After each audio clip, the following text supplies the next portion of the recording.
जय Hind students, I hope कि आप सभी लोग स्वस्थ होंगे। आप सभी की प्रिपरेशन अच्छी चल रही होगी। इन दिनों एमपीपीएससी स्टेट सर्विस 2021 का मेंस एग्जाम चल रहा है। आज फोर्थ पेपर हुआ है, जिसे जनरल स्टडीज फोर्थ पेपर कहते हैं। आप देखते हैं कि इसमें किस टाइप के क्वेश्चंस पूछे हैं। आप सभी के लिए किस तरीके से क्वेश्चंस रहे हैं, हमें कमेंट के माध्यम से जरूर बताएं। सबसे पहला क्वेश्चन है कि इस प्रश्न में 20 अति लघु उत्तरीय उप प्रश्न है। प्रत्येक प्रश्न के लिए आपको 10 शब्द में या फिर एक पंक्ति में आंसर करना है। सभी प्रश्न कंपलसरी हैं और एक क्वेश्चन में 2 नंबर आपको मिलेंगे।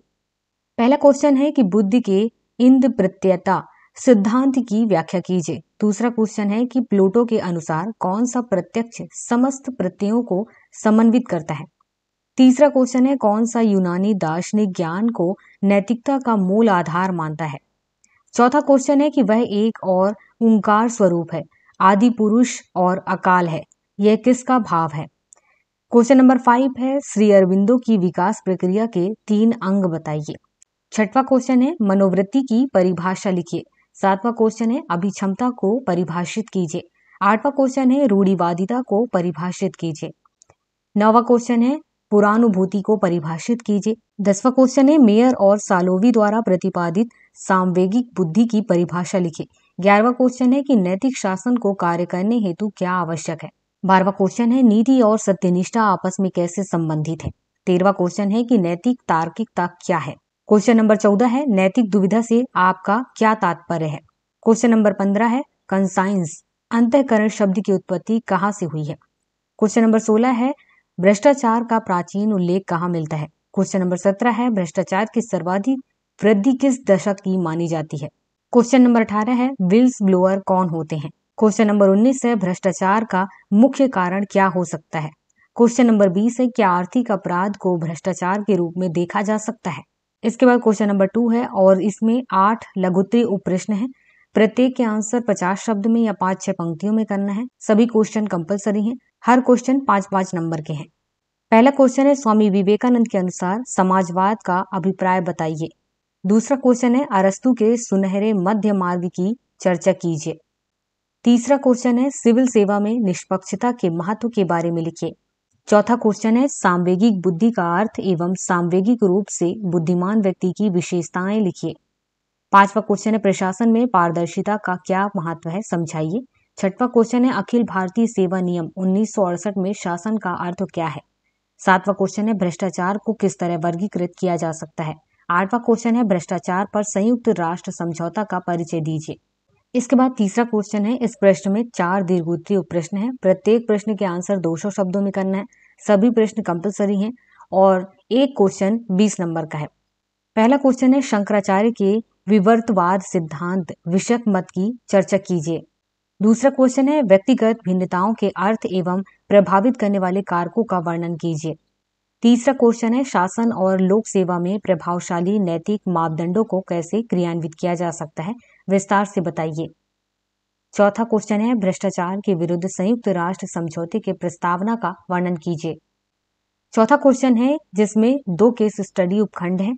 इनमें 4.1 और 4.2 इनका नाम दिया गया है। 4.1 केस स्टडी में 5 प्रश्न होंगे, वैसे ही 4.2 में 5 प्रश्न होंगे। प्रत्येक का आंसर आपको 100 शब्दों में करना है। सभी प्रश्न कंपलसरी हैं। एक क्वेश्चन 4 नंबर के हैं। केस स्टडी करते हैं। एक दिन सिद्धार्थ ने ग्रामीण इलाकों में एक रथ में कई बार सवारी की क्योंकि वह बहुत उत्सुक थे। उन्होंने अपनी यात्राओं में एक बूढ़े आदमी, एक बीमार आदमी और एक लाश के भयानक दृश्य का सामना किया। बुढ़ापे, बीमारी और मृत्यु के निराशजनक चित्रण से बहुत परेशान थे। बाद में वह दुनिया को छोड़ने के बाद दर्द और मृत्यु के भय से मुक्ति की तलाश में एक भटकते हुए तपस्वी के पास आए। थोड़ी देर के लिए वह महल में रहने के लिए वापस चले गए, लेकिन वह वहां बहुत खुश नहीं थे। यहाँ तक कि उनके बेटे के जन्म की खबर भी उन्हें खुश नहीं कर पाई।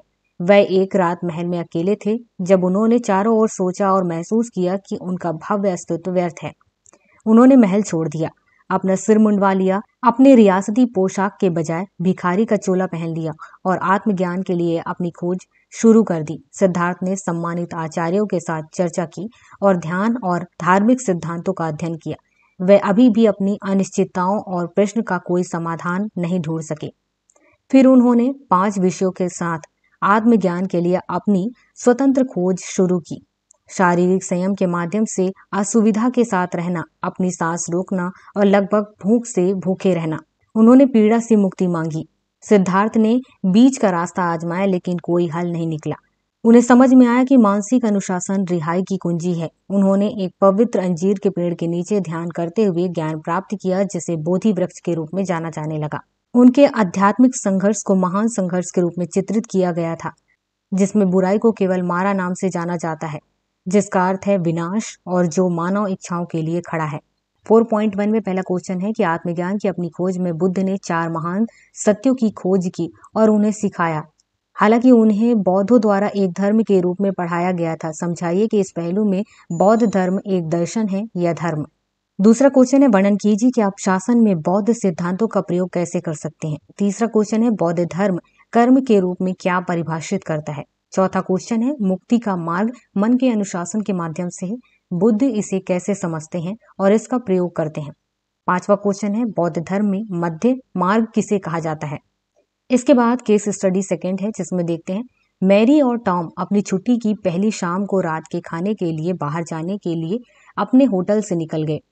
एक आदमी पीछे से टॉम के पास पहुंचा क्योंकि वो फुटपाथ पर बत्ती बदलने का इंतजार कर रहे थे ताकि वे सड़क पार कर सके। टॉम की बाहों को उस आदमी ने अपनी तरफ से रोक लिया, जिसने मैरी की गर्दन पर एक हाथ भी लपेटा।